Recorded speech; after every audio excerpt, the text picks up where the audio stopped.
Olá, Brasil, eu devo dizer olá, tarifácio. A Casa Branca acordou com o preço do bife e do cafezinho do consumidor deles e, por coincidência, redescobriram o Brasil no mapa. Euforia diplomática, talvez. Dinheiro no caixa do agro e da indústria? Calma lá. Porque enquanto Washington pisca para Brasília, flerta com Pequim. Se a China voltar a comprar soja americana, quem sente o baque é o Brasil. Hoje eu te mostro o que é espuma política e o que vira contrato de verdade. Prometer o céu de brigadeiro nas exportações, dólar domado e inflação comportada. Mas onde exatamente o Brasil ganha e onde perde espaço? Bora separar manchete de planilha. Reina, a gente já falou aqui bastante sobre as questões políticas que envolvem esse acordo, a mudança de discurso do presidente Trump em relação ao Brasil, para o início do tarifaço até ontem. Agora, eu repito a você a pergunta que eu fiz para o professor Poggio. Do ponto de vista prático, o que é que nós podemos esperar? Como materializar essa euforia na relação internacional, digamos assim, para o tarifaço, para questões práticas de relações comerciais entre os dois países? Ou seja, o que é que vai ser um bom negócio para o Brasil a partir da negociação concreta de tudo que está acontecendo?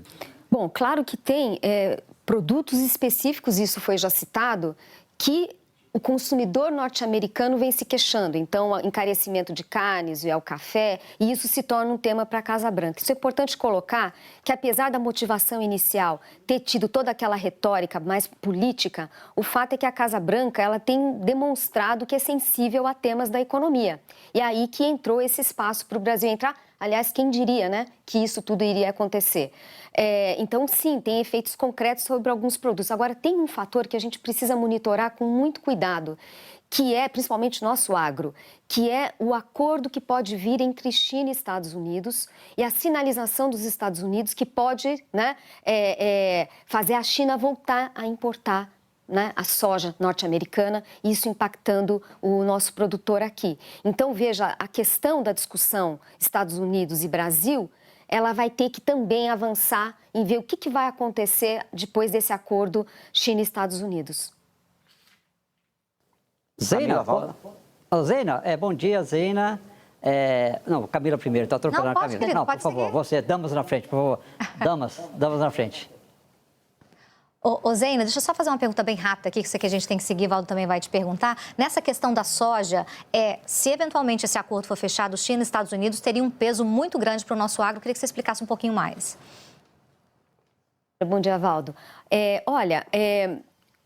Quando começou lá atrás a guerra comercial entre esses dois países, ainda no Trump 1, o Brasil foi beneficiado, né? Então, a gente conseguiu aumentar e bastante o embarque de produtos do agro, principalmente a soja, para a China. O Brasil ganhou mercado. Obviamente, isso gerando insatisfações, né? Mas o fato é que o Brasil foi um vencedor ali. Qual que foi o temor, né? Bom, agora vem de novo essa segunda rodada de protecionismo dos Estados Unidos e, ao mesmo tempo, com negociações sendo renovadas entre China e aquele país. E aí o temor são dois grandes discutindo, né? E quando são dois grandes discutindo, os países periféricos podem sentir, né, perdas de espaço, e esse temor começou a crescer dentro do nosso agro. Claro que seria improvável a China maltratar o Brasil, vamos dizer assim. O Brasil é um parceiro confiável da China, é um fornecedor confiável de produtos, e essa é uma reputação muito importante do Brasil. Então, tem questões econômicas, tem questões políticas da relação do Brasil com a China, mas fica a dúvida, né? Dado que é uma guerra entre dois gigantes, uma guerra comercial entre dois gigantes, e que alguma coisa precisa ser oferecida em troca, será que isso pode tirar o brilho das exportações nossas para a China? Acho improvável que seja uma coisa radical. É improvável, mas entra, claro, no radar dessa gestão de riscos que o agro nosso tem que fazer, de monitorar os vários fatores que podem impactar a competitividade e os nossos mercados. Claro que isso tem que ser levado em conta. Lembrando que se discute muito no setor a necessidade de diversificar parceiros comerciais exatamente por isso, para tentar, de alguma forma, reduzir um pouco essa dependência das exportações para a China. Zena, bom dia, bom tê-la conosco aqui para clarear os assuntos áridos para o nosso assinante. Zena, no início ali, quando o tarifaço foi aplicado, teve uma grande preocupação aqui no Brasil. Exportações vão cair, o dólar pode subir e com isso você pode ter ali impactos inflacionários. E aí hoje está saindo focos dizendo que a inflação está chegando perto do teto da meta. Ainda não é o ideal, está longe do ideal, mas está chegando perto do teto da meta. As exportações cresceram, né? Ou seja, você tem um período que podia ser ruim para o Brasil, mas está sendo benéfico, né? O que pode sair do rumo aí, ou você acha que o Brasil entra fortalecido nessas negociações?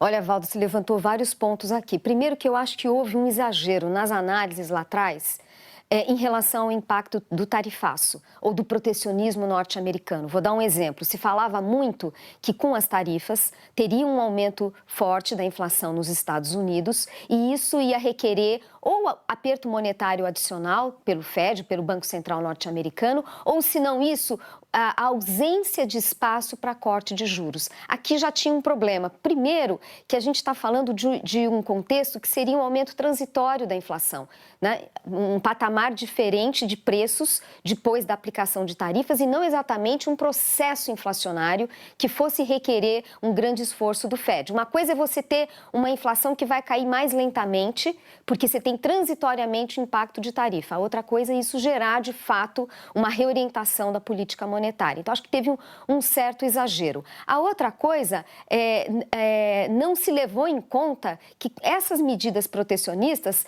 colocavam a moeda norte-americana numa situação mais frágil. E que foi que aconteceu? A gente observou que começou um processo de perda de valor do dólar no mundo.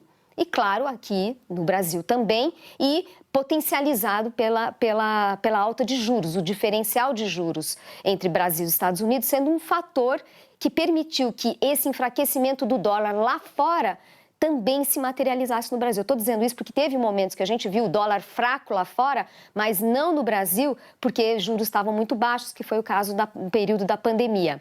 Não é o caso agora, os juros elevados, né, promovendo, acelerando esse fortalecimento do real. Então, de fato, teve fatores ali que acabaram dando uma dimensão, uma gravidade para os impactos macroeconômicos maior do que se esperava.